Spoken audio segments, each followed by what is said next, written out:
মাসে 30 দিনের মধ্যে যেদিন চন্দ্রগ্রহ পূর্ণতা প্রাপ্ত হয় সেদিন আমরা পালন করি পূর্ণিমা তিথি। অত্যন্ত এই বিশেষ তিথি যদি সোমবার দিন অর্থাৎ চন্দ্রগ্রহের সাথে যে বারকে সংযোগ করা হয় সেই সোমবার দিন পরে, তাহলে তার মাহাত্ম্য কয়েক গুণ বেড়ে যায়। বন্ধুরা, সামনেই আসতে চলেছে বাংলা বছরের প্রথম পূর্ণিমা, বৈশাখ মাসের পূর্ণিমা, বৈশাখী পূর্ণিমা বা বুদ্ধ পূর্ণিমা। এই বছর এই পূর্ণিমা তিথি পড়ছে সোমবার দিন, তাই এর মাহাত্ম্য কয়েক গুণ বেড়ে যাচ্ছে। আজকে সহজ ভাষা ধর্মকথায় আমরা আলোচনা করব এই পূর্ণিমা তিথির সময় নির্ঘণ্ট এবং তার সাথে জানবো এই দিন করা বিশেষ কিছু উপায় যেটা আমাদের জীবনের সুখ স্বাচ্ছন্দ্য সমৃদ্ধি নিয়ে আসতে সহায়ক ভূমিকা পালন করবে। আপনাদের সকলকে জানাই সহজ ভাষায় ধর্মকথার এই নতুন পর্বে সুস্বাগতম। বন্ধুরা, সহজ ভাষা ধর্মকথা মানেই জটিল সমস্যার সহজ সমাধান, হাতের কাছে থাকা দ্রব্য দিয়ে। চ্যানেলটিকে যদি এখনো সাবস্ক্রাইব করে না ওঠেন তাহলে অনুগ্রহপূর্বক সাবস্ক্রাইব করে পাশে থাকা বেল বাটনটা ক্লিক করে দিন যাতে পরবর্তী ভিডিও নোটিফিকেশনগুলো আর মিস না হয়ে যায়। বন্ধুরা, প্রথমে দেখে নিই বৈশাখ মাসের পূর্ণিমা তিথি, বৈশাখী পূর্ণিমা বা বুদ্ধ পূর্ণিমার সময় নির্ঘণ্ট 2025। বন্ধুরা, পূর্ণিমা তিথিটি শুরু হয়ে যাবে 11ই মার্চ 2025 রাত্রি 7:17 থেকে এবং থাকবে পরের দিন অর্থাৎ 12ই মার্চ 2025 সোমবার দিন রাত্রি 9:19 পর্যন্ত। উদয় তিথি অনুযায়ী আমরা এই বছর 28শে বৈশাখ 1432, ইংরেজির 12ই মার্চ 2025 সোমবার দিন বৈশাখ মাসের পূর্ণিমা, বৈশাখী পূর্ণিমা বা বুদ্ধ পূর্ণিমা পালন করব। বন্ধুরা, এবার চলে আসছি এই পূর্ণিমা তিথিতে করা বিশেষ কিছু প্রয়োগ। প্রথমে দর্শক বন্ধুরা বলবো যে এই পূর্ণিমা তিথি যখন আমরা পালন করব অর্থাৎ 12ই মার্চ 2025 সেই দিন কিছু বিশেষ দ্রব্য আপনার বাড়িতে অবশ্যই কিনে নিয়ে আসতে পারেন। এর মধ্যে থাকবে দুধ, দই, চিনি, চাল, সাদা বা কালো তিল এবং ফলের মধ্যে থাকতে পারে আম, কলা, আর আপনারা পুদিনা পাতাও এদিন বাড়িতে অবশ্যই কিনে নিয়ে আসতে পারেন। এই কটা দ্রব্য এই বিশেষ তিথিতে কেনা অত্যন্ত মাহাত্ম্যপূর্ণ। আপনারা এই কটা জিনিস অবশ্যই এই বিশেষ তিথিতে কিনে নিয়ে আসুন।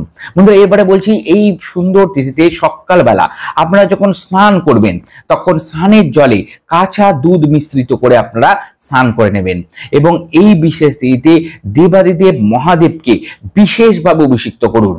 এর জন্য আপনারা আগের দিন অর্থাৎ যখন 11ই মার্চ 2025 সন্ধ্যেবেলা যখন পূর্ণিমা শুরু হয়ে যাচ্ছে তারপর থেকে সারা রাত পূর্ণিমা আমরা পাবো, তো সেই ফুল মুন অর্থাৎ পূর্ণিমার দিন আপনারা একটা মাটির পাত্রে জল পূর্ণ করে চন্দ্রের আলোতে ঢেকে রেখে দিন। সারা রাত ওই আলোতে, চন্দ্রের আলোতে আপনারা একটা মাটির পাত্রে, যে কোনো মাটির পাত্র হতে পারে, আপনারা ওটাকে ঢেকে রেখে দিন। পরের দিন আপনারা যখন মহাদেবকে অভিষেক করবেন তখন ওই জলটির মধ্যে একটু কালো তিল মিশ্রিত করে আপনারা দেবাদিদেব মহাদেবকে অভিষেক করে দিন। যদি আপনাদের বাড়িতে কোনো রূপোর পাত্র থাকে তাহলে সেই জলটি রূপোর পাত্রে নিয়ে তারপরে আপনারা অভিষেক করতে পারেন। যদি রূপোর পাত্র না থাকে, কোনো রূপোর কয়েন জাতীয় কিছু থাকে, সেটি আপনারা ওর মধ্যে দিয়ে সেই জল দিয়ে আপনারা অভিষেক করতে পারেন। এর ফলে বিশেষভাবে দেবাদিদেব মহাদেবের কৃপা আশীর্বাদ আপনাদের উপরে বর্ষিত হবে। বন্ধুরা, এদিন দেবাদিদেব মহাদেবকে অভিষেক করার পরে অবশ্যই একটু চাল মহাদেবকে আপনাদের যে কামনা আছে সেই নির্দিষ্ট কামনা বলে নিবেদন করতে কিন্তু ভুলবেন না। বন্ধুরা, যখন অভিষেক করবেন তখন সেই জলটি যেখানে পড়ছে সেখানে একটি পাত্র রেখে দেবেন, সেখান থেকে কিছুটা জল সংগ্রহ করে নেবেন এবং বাড়ির প্রত্যেকটা লোকের কপালে সেই মহাদেবের অভিষেক করা জল অবশ্যই ঠেকিয়ে নেবেন। এর মাধ্যমে আপনাদের ওপর থেকে বিভিন্ন ধরনের গ্রহগত ডিস্টার্বেন্স কাটবে, পরিবারের প্রত্যেক লোক সুরক্ষিত থাকবে। বন্ধুরা, এই বিশেষ তিথিতে আপনারা একটা পাত্রের মধ্যে জল নিয়ে নিন এবং 5টা তুলসী পাতা সেই জলে দিয়ে দিন এবং ওই যখন আমি বললাম অর্থাৎ 11 তারিখ রাত্রেবেলা আপনারা সেটিকে পূর্ণিমার চাঁদের আলোয় রেখে দেবেন এবং পরের দিন সেই জলটি নিয়ে আপনারা বাড়ির প্রত্যেকটা স্থানে একটি হলুদ ফুল দিয়ে ছেটান এবং সেই সময় যখন ছেটাবেন তখন গায়ত্রী মন্ত্র উচ্চারণ করতে পারেন বা আপনাদের গুরু মন্ত্র উচ্চারণ করতে পারেন বা যে কোনো মন্ত্র আপনারা বলতে বলতে একটা পজিটিভ ভাইব্রেশন নিয়ে আপনারা বাড়ির মধ্যে সেই জলটি ছেটাবেন এবং যে 5টা তুলসী পত্র ওর মধ্যে রাখা ছিল সেই 5টা তুলসী পত্র নিয়ে আপনারা এদিন পুজোর কাজে ব্যবহার করতে পারেন। বন্ধুরা, এই দিন বাড়িতে মিছরি, দুধ এবং চাল দিয়ে পায়েস রান্না করুন এবং একটু কেশর দিয়ে মা লক্ষ্মীর সামনে নিবেদন করে দিন। বাড়ির প্রত্যেকে এদিন পায়েস একসাথে বসে প্রসাদ হিসাবে গ্রহণ করতে কিন্তু এরপরে ভুলবেন না বন্ধুরা। এর মাধ্যমে বাড়িতে সুখ, স্বাচ্ছন্দ্য, সমৃদ্ধি এবং শান্তি লাভ হয়। বন্ধুরা এই বিশেষ তিথিতে বাড়িতে যদি তীব্র অশান্তির বাতাবরণ চলে তাহলে একটা বুদ্ধদেবের মূর্তি বা বুদ্ধদেবের ফটো কিনে নিয়ে আসতে পারেন।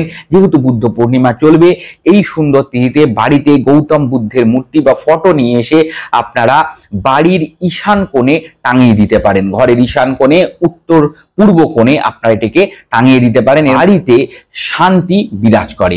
বন্ধুরা এই বিশেষ তিথিতে আপনারা বাড়িতে পুদিনা পাতার শরবত বানাবেন এবং সেই পুদিনা পাতার শরবত গোপালকে নিবেদন করে দিন, মা লক্ষ্মীকে নিবেদন করে দিন। বাড়িতে যে বিগ্রহই আপনারা পুজো অর্চনা করেন, এই সুন্দর তিথিতে পুদিনা পাতার শরবত আপনারা প্রস্তুত করে সেই দেবতাকে নিবেদন করে দিন এবং প্রসাদ হিসেবে বাড়ির প্রত্যেকে এই দিন পুদিনা পাতার শরবত গ্রহণ করতে পারেন। বন্ধুরা এই দিন হলুদ ফুল, হলুদ বস্ত্র কিনে নিয়ে আসতে পারেন। বাড়িতে যদি আপনাদের গোপাল থাকে তাকে নিবেদন করে দিন, রাধাকৃষ্ণ থাকে তাকে নিবেদন করে দিন হলুদ ফুল, হলুদ বস্ত্র। বন্ধুরা এই দিন যখন শ্রী বিগ্রহকে আপনারা অভিষেক করবেন তখন জলের সাথে অবশ্যই দুধও মিশ্রিত করে অভিষেক করবেন। কালো তিল অবশ্যই দিয়ে এদিন অভিষেক করবেন। কালো তিল বা সাদা তিল, তিলের বিশেষ মাহাত্ম্য আছে বুদ্ধ পূর্ণিমায়, তাই অবশ্যই এদিন তিল ব্যবহার করবেন যখন আপনারা অভিষেক ক্রিয়াগুলি করবেন। বন্ধু এরপরে পুষ্প দিয়ে এদিন অভিষেক করতে হয়, অর্থাৎ একটু ফুল অবশ্যই অভিষেক করবেন। যেভাবে স্নান করান সেভাবে ফুল আপনারা অবশ্যই বিগ্রহের ওপরে এদিনকে নিবেদন করবেন। বন্ধুরা এই সুন্দর দিনে বিষ্ণু সহস্রনাম, কনকধারা স্তোত্র, ভগবত পাঠ, শ্রীমদ্ ভগবত পাঠ, গীতা পাঠ এগুলো আপনারা বাড়িতে করতে পারেন বা এই সংক্রান্ত বিষয়গুলো বাড়িতে আপনারা চালাতেও পারেন, শ্রবণও করতে পারেন।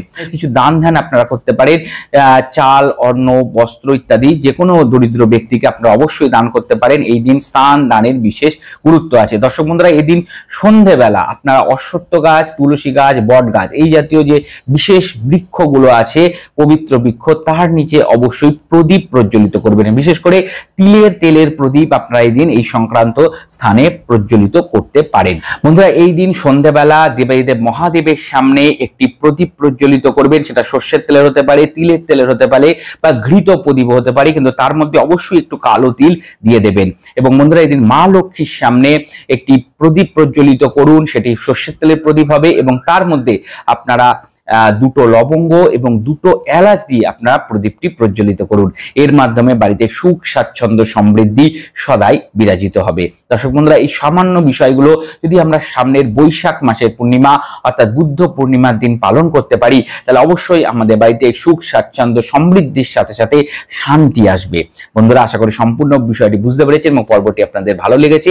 যদি পর্বটি ভালো লেগে থাকে একটা লাইক দিয়ে আমাকে উৎসাহিত করুন এবং সহজ ভাষা ধর্মকথা এরকম আরো পর্ব পেতে সহজ ভাষায় ধর্মকথাকে সাবস্ক্রাইব করুন, পাশে থাকা বেল বাটনে ক্লিক করে দিন যাতে পরবর্তী ভিডিও নোটিফিকেশনগুলো মিস না হয়ে যায়। আর বন্ধুরা আমাদের ফেসবুক পেজ সহজ ভাষা ধর্মকথা, ওখানে একটা লাইক দিয়ে রাখুন। হিন্দু ধর্মশাস্ত্রের বিভিন্ন বিষয়, মন্ত্রতন্ত্র ওখানে আলোচনা হয়ে থাকে। সকলে ভালো থাকবেন, সুস্থ থাকবেন, দেখা হবে পরবর্তী পর্বে। নমস্কার।